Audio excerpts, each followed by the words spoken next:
তো আমরা এখানে দেখতে পাচ্ছি যে মাঝে একটা আলিফ আছে, জাদা। আসলে ছিল হলো জায়া। জায়াদা। জায়াদা ছিল, জায়াদা। একটা নিয়ম আমরা আগেও বলেছি যে যে নিয়মটা সবসময় মনে রাখতে হবে, এই নিয়মটা অনেক বেশি ব্যবহার হয়। নিয়মটা হলো যে দুর্বল অক্ষর যদি হরকত বিশিষ্ট হয় এবং তার পূর্বের অক্ষরে যদি জবর হয়, তাহলে পূর্বের অক্ষরের হরকত অনুযায়ী পূর্বের অক্ষরের হরকত অনুযায়ী হরফে ইল্লাত দিয়ে ওই দুর্বল অক্ষরকে কি করতে হয়? পরিবর্তন করতে হয়। আমার কথা কি বুঝেছেন সবাই? দুর্বল জি। অক্ষর হরকত বিশিষ্ট এবং তার পূর্বে যদি কি থাকে, জবর থাকে, বা যে কোনো যে হরকত থাকবে বা জবর যে যাই থাকবে, সেই হরকতের হরফে ইল্লাত দিয়ে, যেমন আলিফের জবরের হরফে ইল্লাত কি? আলিফ। আলিফ। যদি এর এর পূর্বে যদি জের থাকতো, তাহলে তার হরফে ইল্লাত কি হতো? ইয়া। ইয়া। যদি তার পূর্বে হরফে জবর পেশ থাকতো, তাহলে তার হরফে ইল্লাত কি ওয়াও। হতো? ওয়াও। ওয়াও। ওয়াও। বুঝতে পেরেছেন? এখানে যেহেতু ঝায়ের উপরে জবর আছে এবং তার পূর্বে দুর্বল অক্ষরের উপরে হরকত আছে, দুর্বল অক্ষরে কিন্তু হরকতের কথা বলা হয়েছে, এখানে জবরদের পেশ না। ভালো করে খেয়াল করবেন যে দুর্বল অক্ষরে কিন্তু হরকতের কথা বলা হয়েছে, যে দুর্বল অক্ষর হরকত বিশিষ্ট, আর তার পূর্বের অক্ষর হরকত জবর। জবর যদি হয়, তাহলে জবরের হরফে ইল্লাত। জের যদি হয়, জেরের হরফে ইল্লাত। পেশ যদি হয়, পেশের হরফে ইল্লাত। এখানে জবর যেহেতু আছে, তাহলে এই দুর্বল অক্ষরকে জবরের হরফে ইল্লাত দিয়ে পরিবর্তন করতে হবে। তো জবরের হরফে ইল্লাত তো চালিফ, তাহলে কি হবে এবার? জাদা হয়ে গেল। বুঝতে পেরেছেন? তাহলে জাদা, জাদা, জাদু, জাদাত, জাদাতা, জিদনা। এখন প্রশ্ন হলো জিদনা হলো কিভাবে? আসলে কি ছিল? জায়াদনা। কি ছিল? জায়াদ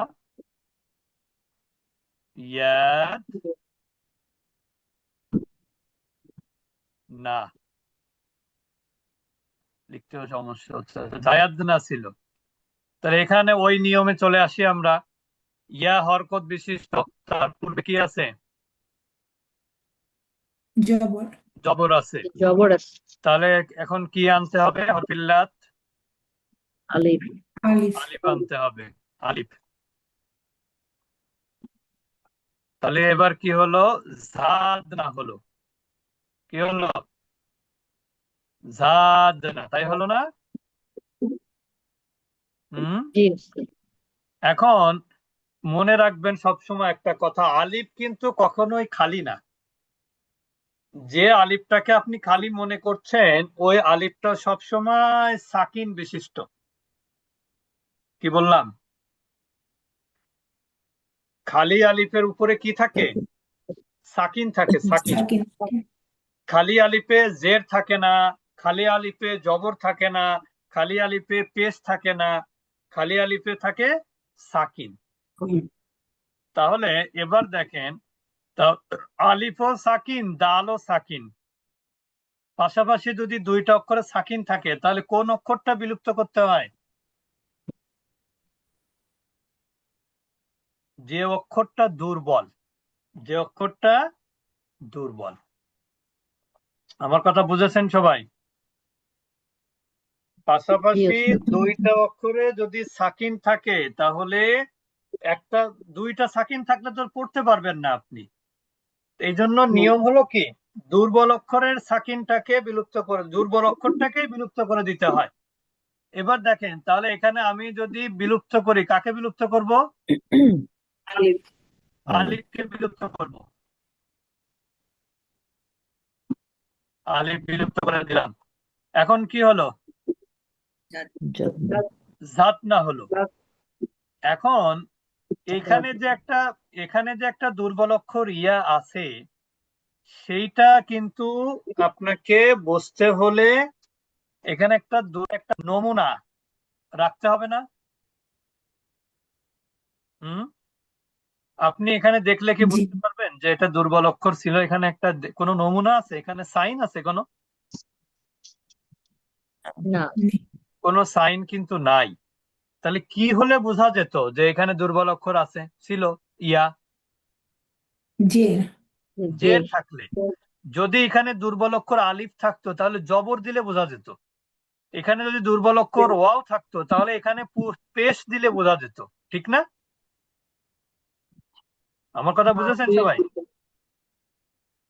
জি। এই জায়ের উপরে যদি পেশ থাকতো তাহলে আমাদেরকে ধরে নিতে হতো এখানে একটা ওয়াও ছিল, দুর্বল অক্ষর। এই জি জায়ের উপরে জবর থাকলে ধরে নিতে হবে এখানে একটা আসলে কি ছিল? আলিফ ছিল। ছিল তো এখানে তো আসলে ওয়াও ছিল না, আলিফও ছিল না, তো ছিল কি? ইয়া ইয়া ছিল। তাহলে ইয়ার দুর্বল অক্ষর বোঝার জন্য কোন হরকত দিতে হবে? জের। জের। তাহলে এখন কি হয়ে গেল? জিদনা হয়ে গেল। জিদ না তাহলে বুঝতেছেন তো কেন জিদনা হলো? জি যেমন দেখেন, এর আগে কিন্তু আপনারা পড়েছেন কলা। কলাকে কি বানিয়েছিলেন? কুলনা বলে কলা বানিয়েছিলেন না? কুলনা। কেন জি বানিয়েছিলেন? খুলনা। কারণ এর কফের পরে একটা কি ওয়াও ছিল না? জি এই ওয়াও জন্য কিন্তু বোঝানোর জন্য। এটাকে আপনি কি বানিয়েছিলেন? কুলনা বানিয়েছিলেন। পেশ হুম, আর এখানে যেহেতু এখানে একটা ইয়া ছিল, ওই জন্য আমি তার আগের অক্ষরকে জের দিলাম, এইটা বোঝানোর জন্য যে এখানে একটা ইয়া ছিল। এটুকু সবাই বুঝেছেন? কেউ না বুঝলে প্রশ্ন হুম, করবেন, প্রশ্ন করলে কোনো সমস্যা নাই। এখন যদি এরকম হতো কোথাও আলিফ থাকতো তাহলে কিন্তু আমরা ঠিকই তার আগের অক্ষরে কি দিতাম? জবর দিতাম। ঠিক না? এখানে দুর্বল অক্ষর হুম, ওয়াও ছিল কফের পরে, কওয়ালা ছিল না একটা? হুম, জি ওস্তাদ, ওয়াও ছিল। এটা ওয়াও ছিল ওয়াও বলে এখানে পেশ দিয়েছি, আর এখানে ইয়া ছিল বলে এখানে জেড দিয়েছি। তাহলে এখন কি হলো? জিদ না হলো। তাহলে জিদ না জিদতা। জিদ, এখন একটা জিনিস মনে করেন, এখানে কিন্তু এটা ইদগমের একটা নিয়ম আছে। জিদটা কেন হলো? এখানে তো প্রথমে দাল আছে, তারপরে তা আছে।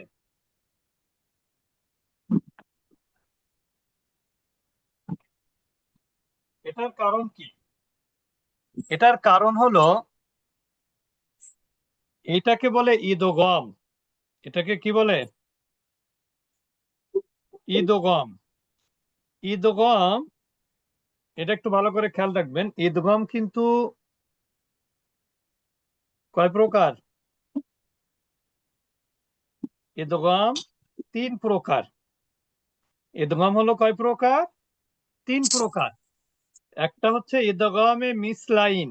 মিসলাইন মানে হলো যে পাশাপাশি একই অক্ষর, যেমন দেখেন খেয়াল করেন, কোরআনে একটা আয়াত আছে, বা আমি আর একটা সহজ আয়াত দিচ্ছি এখানে। বাল, এখানে লামের উপরে সাকিন, এরপরে বাল্লা, কোরআনে আছে না বাল্লা তুকরিমুন, বাল্লা তুকরিমুন আল ইয়াতীম, আছে না? হুম, আছে। হ্যাঁ, তাহলে এখানে বাল্লা, এখানে লামের উপরে সাকিন আছে, তাহলে দ্বিতীয় লামে কি দিতে হবে বলেন তো? তাসদিদ। এটার নিয়ম হচ্ছে পাশাপাশি একই অক্ষরের প্রথম অক্ষরে যদি সাকিন হয় তাহলে দ্বিতীয় অক্ষরে একই অক্ষর আসলে সেটাকে তাসদিদ দিয়ে পড়তে হয়। এটা হলো ইদগামে মিসলাইন। মিসাল মানে কি? একই ধরন। মিসাল দ্বারা কি বোঝানো হয়? একই মাখরাজের অক্ষর। যেমন বা, এটা কিসের মাখরা? লামটা কিসের মাখরাজ? লামে লাম লারা, লারা কিসের মাখরাজ? জিহ্বার আগা উপরের মাড়ির সাথে, উপরের সামনের দাঁতে খাস কাটা তালু। হ্যাঁ, তো এখানে বাল্লা একই মাখরাজ, এই জন্য এখানে সাকিন পরের তাজদিদ, এটা বলে মিসলাইন, একই অক্ষর হলে। আর